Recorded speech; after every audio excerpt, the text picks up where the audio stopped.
राधे राधे दोस्तों। और मेरे चैनल XYZ कहानी में आपका एक बार फिर से हार्दिक स्वागत है। और देखिए, आज मैं आपके सामने एक ऐसी ही बहुत ही प्रेरणादायक कहानी लेकर के आया हूँ। भगवान श्री कृष्ण का आज जन्मदिन है, जन्माष्टमी है। तो इसी उपलक्ष्य में आज मैं आपको भगवान श्री कृष्ण की वो उदारता पूर्वक जो कहानी है, जो एक छोटी सी चिड़िया यानी कि गौरैया और भगवान श्री कृष्ण के ऊपर उसका अत्यधिक विश्वास, उसके ऊपर ये कहानी है। तो ये कहानी मैं आपको सुनाने वाला हूँ, आप इसको ध्यानपूर्वक सुनिएगा। देखिए, जब कुरुक्षेत्र के युद्ध क्षेत्र में विशाल सेनाओं के आवागमन की सुविधा के लिए उसको तैयार किया जा रहा था, तो वहाँ पर क्या था कि हाथियों का इस्तेमाल किया जा रहा था पेड़ों को उखाड़ने और ज़मीन को साफ करने के लिए, क्योंकि युद्ध के लिए मैदान चाहिए था। ऐसे ही एक पेड़ पर एक गौरैया अपने 4 बच्चों के साथ रहती थी, और जब उस पेड़ को उखाड़ा जा रहा था तो उसका घोंसला ज़मीन पर गिर गया।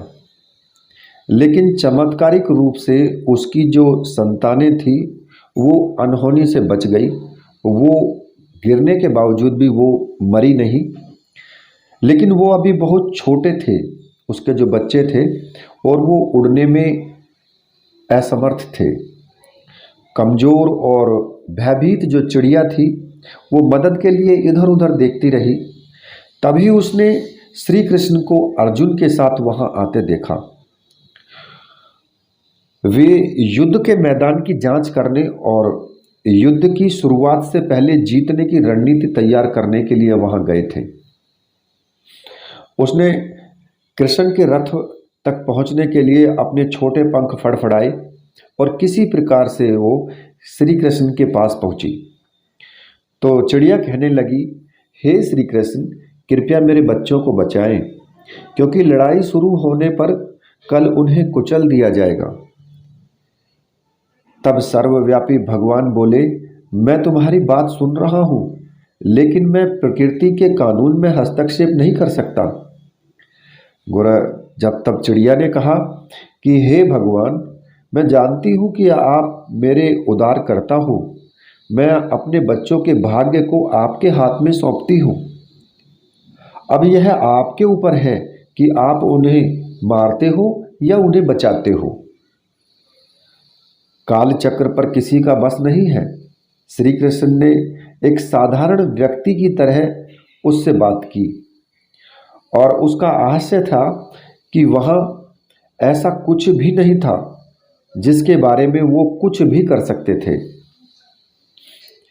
तब गौरैया ने विश्वास और श्रद्धा के साथ, प्रभु, आप कैसे और क्या करते हैं वो मैं नहीं जान सकती। आप स्वयं काल के निर्माता हैं, यह मुझे पता है। ये सारी स्थिति और परिस्थिति मैं स्वयं अपने परिवार सहित आपको समर्पण करती हूँ। गौरैया ने सीधा सीधा भगवान के ऊपर संपूर्ण विश्वास किया और कह दिया कि मैं अपने आप को और अपना जो मेरा परिवार है, मेरे जो 4 बच्चे हैं, उनका जीवन मैं आपके हाथ में सौंपती हूँ। मुझे कोई मतलब नहीं है। आप जाने, आपका काम जाने कि आप उन्हें बचाते हैं या उन्हें मारते हैं। मेरा ये अटल विश्वास है आपके ऊपर। भगवान बोले, अपने घोंसले में 3 सप्ताह के लिए भोजन का संग्रहण कर लो आप। भगवान श्री कृष्ण ने गौरैया से कहा कि अपने बच्चों के लिए और अपने लिए 3 सप्ताह तक का, यानी आप 21 दिन तक का अपने घोंसले में जो खाने पीने का भोजन है उसका संग्रह कर लो, ठीक है। अब चिड़िया और श्री कृष्ण के संवाद से अर्जुन जो थे वो अनभिज्ञ थे, और अर्जुन क्या कर रहे थे, अर्जुन उस चिड़िया को दूर भगाने की कोशिश कर रहे थे। गौरैया ने अपने पंखों को कुछ मिनटों के लिए फुलाया और फिर अपने घोंसले में वापस चली गई। 2 दिन बाद शंख का जो उद्घोष के साथ में युद्ध शुरू हुआ और उसकी घोषणा की गई। कृष्ण ने अर्जुन से कहा कि अपने धनुष और बाण जो है वो मुझे दे दो आप। अर्जुन चौंका, क्योंकि कृष्ण ने तो युद्ध में कोई भी हथियार ना उठाने की कसम ली थी। इसके अतिरिक्त अर्जुन का मानना था कि वह भी सबसे अच्छा धनुर्धर है। तो मुझे आज्ञा दे भगवान। अर्जुन ने दृढ़ विश्वास के साथ कहा कि मेरे तीरों के लिए कुछ भी अभेद्य नहीं है। लेकिन चुपचाप अर्जुन से धनुष लेकर कृष्ण जी ने एक हाथी को निशाना बनाया, लेकिन हाथी को मार के नीचे गिराने के बजाय उसके जो तीर था वो हाथी के गले में जो घंटी जो बंधी हुई थी उस घंटी से टकराया और एक चिंगारी सी उठी। अर्जुन ये देखकर अपनी हंसी रोक नहीं पाए कि कृष्ण का एक आसान सा निशाना चूक गया। तो श्री कृष्ण अर्जुन ने कहा कि क्या मैं प्रयास करूं? लेकिन कृष्ण जी उसकी अर्जुन की प्रतिक्रिया को नज़रअंदाज करते हुए कृष्ण ने उन्हें धनुष वापस दे दिया और कहा कि कोई भी कार्रवाई आवश्यक नहीं है। लेकिन केशव, आपने हाथी को क्यों तीर मारा? अर्जुन ने पूछा। क्योंकि इस हाथी ने उस गोरैया के आश्रय उसके जो घोंसला था उसके पर जो पेड़ था उसको गिरा दिया था। इसी हाथी ने जो पेड़ था गोरैया का जिस पर घोंसला था उसी पेड़ को इस हाथी ने गिराया था। कौन सी गोरैया? अर्जुन ने पूछा। इसके अतिरिक्त हाथी तो अभी स्वस्थ और जीवित है, केवल घंटी ही टूट करके गिरी है। अर्जुन के सवालों को खारिज करते हुए श्री कृष्ण ने शंख फूंकने का आदेश दे दिया। युद्ध शुरू हुआ। अगले 18 दिन तक पता नहीं अनगिनत कितनी जाने गई। अंत में पांडवों की जीत हुई और एक बार फिर भगवान श्री कृष्ण को अपने साथ अर्जुन को लेकर के और उस क्षेत्र में भ्रमण करने के लिए गए जहाँ पर अभी भी कई शव पड़े हुए थे जो कि अंतिम संस्कार का इंतजार कर रहे थे। जंग का मैदान गंभीर अंगों से, सिर बेजान सीढ़ियों से, हाथियों से अटापटा पड़ा हुआ था। श्री कृष्ण एक निश्चित स्थान पर रुके और एक घंटी जो हाथी पर बांधी जाती थी उसे देखकर विचार करने लगे। तो उन्होंने कहा अर्जुन से, क्या आप मेरे लिए ये घंटी उठाएंगे और इसे एक तरफ रख देंगे? निर्देश बिल्कुल सरल था, परंतु अर्जुन की समझ में नहीं आया।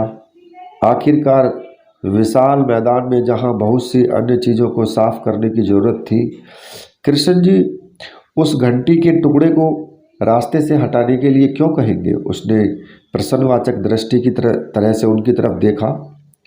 हाँ, यह घंटी, कृष्ण ने दोहराया फिर। यही वो घंटी है जो हाथी के गर्दन पर पड़ी हुई थी जिस पर मैंने तीर मारा था। अर्जुन बिना किसी सवाल के भारी घंटी उठाने के लिए नीचे झुके।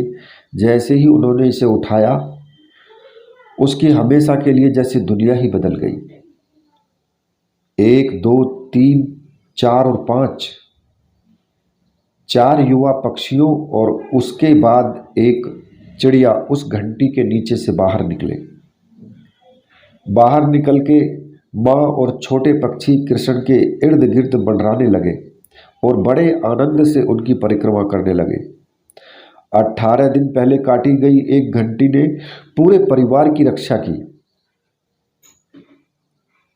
तब अर्जुन ने कहा कि मुझे क्षमा करें हे कृष्ण, आपको मानव रूप में देखकर और सामान्य मनुष्यों की तरह व्यवहार करते हुए मैं भूल गया कि आप वास्तव में कौन हैं।